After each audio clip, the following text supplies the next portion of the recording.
plusieurs d'entre vous nous avaient dit « tout le monde savait ». Alors, qu'est-ce qu'on savait? Qu'est-ce qu'on se disait de cet établissement?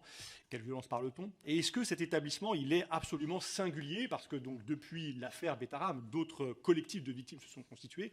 On ne peut que constater qu'il y a une concentration relative de ces collectifs dans le sud-ouest.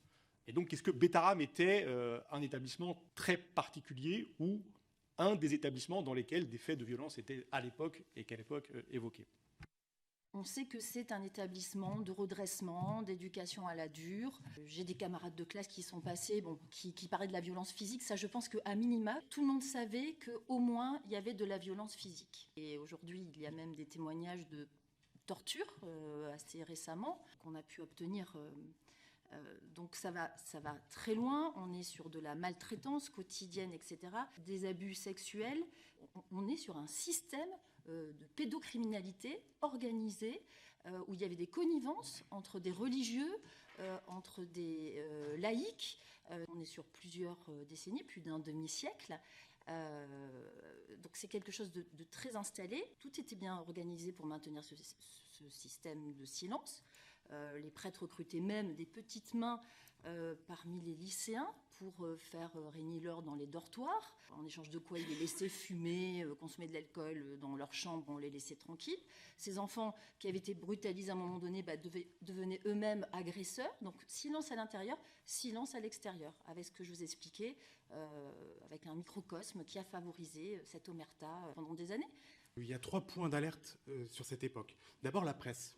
Dans la presse, on sait que ces violences, ces sévices sont d'une extrême violence et elles semblent systémiques ou en tout cas d'une ampleur très importante et à questionner. Quelque chose vraiment de spécifique pour l'affaire Betaram, c'est que les alertes, elles sont régulières, constantes, au moins entre 1993 et, j'allais dire, 2025. Ces signalements, très concrètement, et on pourrait y revenir, François Bayrou, maire de Pau, président du conseil général qui est alerté directement, c'est un rectorat qui est alerté, c'est un ministre de l'Éducation, c'est les ministres successifs, c'est-à-dire qu'en 98, dans l'affaire Caracar, vous avez des ministres à l'époque du gouvernement socialiste qui sont aussi alertés de faits très précis. Enfin, vous avez la justice. La justice, c'est là où moi j'ai du mal avec cette notion de libération de la parole. Il y a des gens qui parlent pour la première fois aujourd'hui, mais il y a beaucoup de gens qui ont parlé à l'époque. Vous avez des plaintes ou des signalements qui ont été enterrés.